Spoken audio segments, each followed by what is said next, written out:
外国に行ったらこれは絶対にやらないでください。日本での良い行動が海外では嫌いになるケース普通にあります。私は33カ国を実際に見てきました。確信しました。日本人の強みである丁寧さと気遣い、海外ではずれる瞬間があります。今回お伝えするのは5つです。外見、謝罪、表現、接客、そして安全です。理解するだけでトラブルの8割は回避できます。まず一つ目、外見は褒めないでください。これは本当に危険です。しかも日本人ほど無意識にあります。鼻が高いですね。顔が綺麗ですね。顔が小さいですね。完全に善意ですよね。ただ、欧米圏では意味が変わります。外見はアイデンティティなんですね。例えば、アメリカ、人種、民族、宗教、全部が絡みます。そして全部がバラバラです。いろんな人に構成されています。そんな中で外見を触れるっていうのは、その人のバックグラウンドに踏み込むという行為です。日本の感覚だと、褒めたのにですが、相手からすると違うんですね。なぜそこを指摘するのとなります。差別的なニュアンスとして解釈されることもあります。これを逆に変えるとですね、外国人が日本人を見て、あなたは私より目が小さくて綺麗ですね。黒人を見て肌が黒くて美しいですね。と言っているようなものです。日本ではリスペクトしているということになりますが、外国では重い属性になる場合があります。ではどうするか。答えはシンプルです。褒める対象を変えるんですね。相手の努力を褒めた方がいいです。例えば、プレゼンテーション分かりやすかったですとか、そのアイデア面白いですね。その服センスいいですね。みたいな形で成果のプロセスを褒めた方が良いんですね。二つ目は、謝罪は慎重にしてくださいってことです。日本人は1日何回もすみませんと使うと思います。10回から20回は普通ですよね。呼びかけ、軽いお詫び、クッション言葉。つまり日本ではすいませんということは潤滑油ですね。ただし、海外では違います。例えば、総理は責任の認定に近いかもしれません。交通事故を想像してください。軽くぶつかった瞬間、I'm sorry という、これ日本の感覚だと、ごめんなさいね。すいません。残念ですね。とか、もろもろの理由があると思いますが、アメリカですと、自分が悪いと認めたと扱われる可能性があります。保険とか賠償とか、全部ここから不利になるんですね。ビジネスの場でも同じくて、交渉の場で謝ると、じゃあ、あなたが悪いですよね。終わってしまうんですよ。なぜこうなるのか。日本は関係性を重視している。海外は責任を重視している国がある。これが差分なのかもしれないんですね。ではどうするか。代わりに使うべきことは、excuse me とか thank you とか I see とか理解が間違ったわみたいな形なんですね。謝罪ではなくて状況の言葉に変えることが大事なんだと思います。もちろん本当に自分が悪い時には I'm sorry と言うべきですね。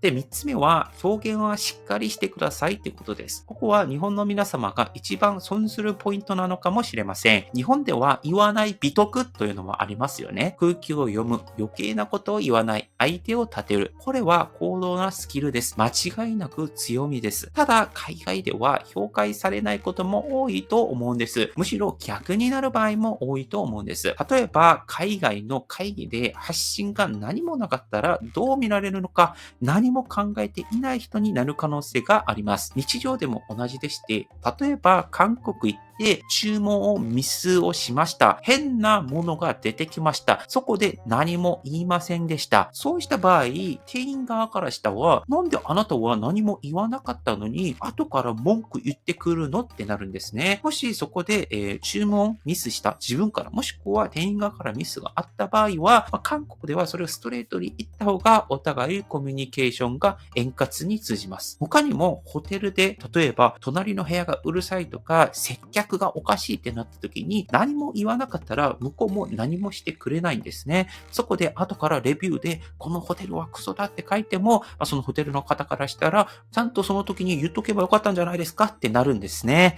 だから海外では例えば欧米とか韓国とかもしくは中国でもそうだと思うんですけれども、日本の方自分が思っていることを外に出すようなことをどんどんしていくといいと思うんですね。そこで感情情を載せる必要はなくて、事実だけ言えばいいというふうに思うんですよ。例えば、この注文は私はしていませんよ。で、そこで終わったりだったりとか、私が予約したのは喫煙ルームですよ。みたいな形で終えたりとか、それで十分だと思うんですね。その上で、そこになんか感情を載せなければ全然大丈夫なんだと思うんですね。あなたたちおかしいとか、このホテルおかしいとか言わない限りは、それ自分が思っていること、自分が感じたことをガンと言ってもいいと思います。で、4つ目は、接客は期待しないでくださいってことですね。これ、日本の接客、世界基準で見ると異常値なんだと思います。いい意味でですね。例えば、日本のコンビニ、セブンイレブン、ローソン、どの店舗に入っても、挨拶、スピード、正確性、ほぼブレないんですよね。均一性があるっていうのがかなり特殊なんだと思います。では、ここで海外の構造を理解してみてください。サービスの設計思想が違うと思うんですね。日本で言えば、サービスというのは商品代に含まれていると思います。韓国でもそうですが、特にアメリカの場合は、サービスは追加購入するものなのかもしれないですね。代表的なチップ文化ですよね。レストラン入ったのに何年も言葉かからない場合がありました。放置されたこともありました。笑顔もない場合もありました。それが海外ではデフォルトな場合があるんですね。なのにアメリカとかは会計するときに10% から 20%、30% までのチップが必要な場合があります。これは多分ですが、アメリカの考え方としては、その商品代っていうのは最低限の提供、料理までが商品代ですと。その上の気配りとかスピードっていうのは成果報酬なんだっていう考え方があるかもしれないですね。良い接客は後払いで評価される仕組みなのかもしれません。だから日本の皆様、海外に行った時になんでこんなに雑なのってストレスが溜まりやすいんだというふうに思います。その対策としては、もしかしたら自分から動く、excuse me ってことをガンガン声かけに行ったりだったりとか、もしかしたらもう期待値を下げる。この店はね、日本の一番接客が悪い店のレベルなんだっていう前提で、店を回っていると、そういったことに対するストレスもないかなと思います。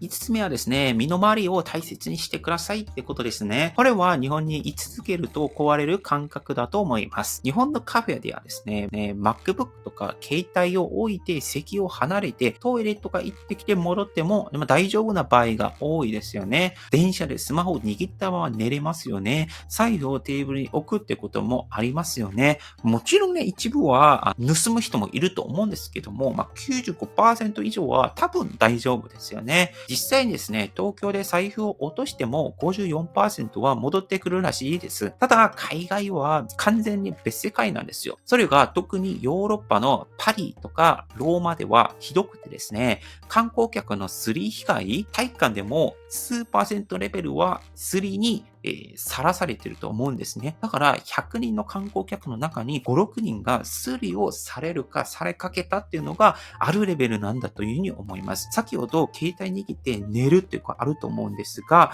これ海外だったらその間に携帯取られますし、そのテーブルの上に財布を置いたら、なんか話しかけに来て、それ聞いていたら、財布が取られているような場合、これあると思うんですね。これは先ほど言ったイタリアとかパリとかそこだけの話ではなく、一部の他の国、例えば東南アジア、アフリカ、南米だとか、世界のどの国でもあり得ることなんだと思うんですね。向こうはスリのプロですし、自分は無防備な旅行者ですので、勝てないです。だから、ルールは3つあって、見せない、置かない、油断しない、バッグは前持ち、または斜めかけて、財布は分散させて、現金とカードは別々で保管する。スマホ、パソコンは絶対に放置しない。こういったことを守るだけで被害確率は大きく下がると思います。もちろんね、今日の話、国や都市によってルールは全然違うと思います。